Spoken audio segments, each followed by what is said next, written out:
শিক্ষামন্ত্রীর নির্দেশনা অমান্য করে এসএসসি পরীক্ষার কেন্দ্রের ভেতর থেকেই ফেসবুকে লাইভ করেছেন কুমিল্লা ২ আসনের সংসদ সদস্য অধ্যক্ষ সেলিম ভূঁইয়া।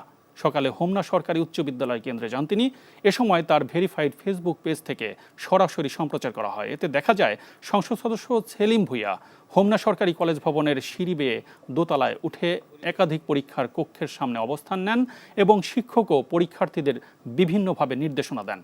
এক পর্যায়ে তিনি একটি কক্ষে প্রবেশ করে পরীক্ষার্থীদের সঙ্গে কথোপকথনে বলেন এবং একজন পরীক্ষার্থীকে প্রশ্ন করেন পরীক্ষা সহজ হয়েছে কিনা।